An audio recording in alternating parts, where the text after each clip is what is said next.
നമസ്കാരം, പ്രവാസി മലയാളിയിലേക്ക് സ്വാഗതം. മയക്കുമരുന്ന് കൈവശം വെച്ചത് പോരാഞ്ഞിട്ട് വാട്സ്ആപ്പ് വഴി വിൽപ്പനയും. പ്രവാസി യുവാവിന് ഒടുവിൽ കിട്ടിയ ശിക്ഷ ഇങ്ങനെ.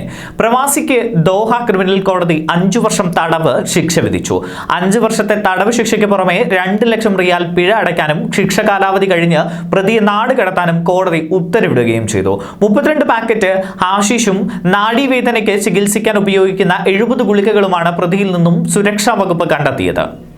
അപകടകരമായ സൈക്കോ ആക്റ്റീവ് വിഭാഗത്തിൽപ്പെടുന്നവയാണ് പ്രതിയിൽ നിന്ന് കണ്ടെടുത്ത ഗുളികകളെന്ന് സുരക്ഷാ വകുപ്പ് അറിയിച്ചു. രാജ്യത്തിന് പുറത്തുള്ള വ്യക്തിയുമായി വാട്സ്ആപ്പ് വഴി ബന്ധപ്പെട്ട പ്രതി മയക്കുമരുന്ന് ഒളിപ്പിച്ച സ്ഥലം ഡീലറുമായി ബന്ധപ്പെട്ട് ലൊക്കേഷൻ ഉപയോഗിച്ച് കണ്ടെത്തുകയും നിരോധിത വസ്തു എടുത്ത് വാട്സ്ആപ്പ് വഴി തന്നെ വിൽപ്പന നടത്തുകയും ചെയ്തു വരികയായിരുന്നു. നിരോധിത വസ്തുക്കൾ രാജ്യത്തേക്ക് കടത്തുന്നതിനും വിൽക്കുന്നതിനുമെതിരെ അധികൃതർ പഴുതടച്ച നടപടികളാണ് സ്വീകരിക്കുന്നത്. രാജ്യത്തേക്ക് കടത്തി വിതരണത്തിന് ശ്രമിച്ച വൻ മയക്കുമരുന്ന് ശേഖരം ആഭ്യന്തര മന്ത്രാലയത്തിന് കീഴിലെ ഡ്രഗ് കൺട്രോളർ ജനറൽ ഡയറക്ടറേറ്റ് ഈ അടുത്ത് പിടികൂടിയിരുന്നു. മയക്കുമരുന്ന് കടത്താൻ ശ്രമിച്ച 5 ഏഷ്യക്കാരെ പിടികൂടുകയും ചെയ്തിരുന്നു. 100 കിലോ വരുന്ന ഹാഷിഷ് ആണ് ഇവരിൽ നിന്നും പിടിച്ചെടുത്തത്. രാജ്യത്തേക്ക് മയക്കുമരുന്ന് കടത്താൻ ശ്രമം നടക്കുന്നുണ്ട് എന്ന വിവരത്തിന്റെ അടിസ്ഥാനത്തിൽ ഡ്രഗ് കൺട്രോളർ ജനറൽ ഡയറക്ടറേറ്റ് പ്രത്യേക സംഘം രൂപവൽക്കരിക്കുകയായിരുന്നു. തുടർന്ന് സംശയിക്കുന്നവരെ അധികൃതർ നിരീക്ഷിച്ചു. പരിശോധനയിൽ മയക്കുമരുന്ന് ഒളിപ്പിച്ച കേന്ദ്രം കണ്ടെത്തുകയും ചെയ്തു.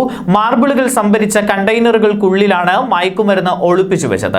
അധികൃതർ പരിശോധനയ്ക്ക് എത്തുമ്പോൾ സംഘം മാർബിൾ മുറിച്ച് മയക്കുമരുന്ന് പുറത്തെടുക്കാനുള്ള ശ്രമത്തിലായിരുന്നു.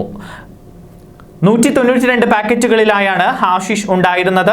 രാജ്യത്തെ വിവിധയിടങ്ങളിൽ മയക്കുമരുന്ന് വിതരണം ചെയ്യാനായിരുന്നു ഇവർ പദ്ധതിയിട്ടിരുന്നത്. ന്യൂസ് ഡെസ്ക്, പ്രവാസി മലയാളി.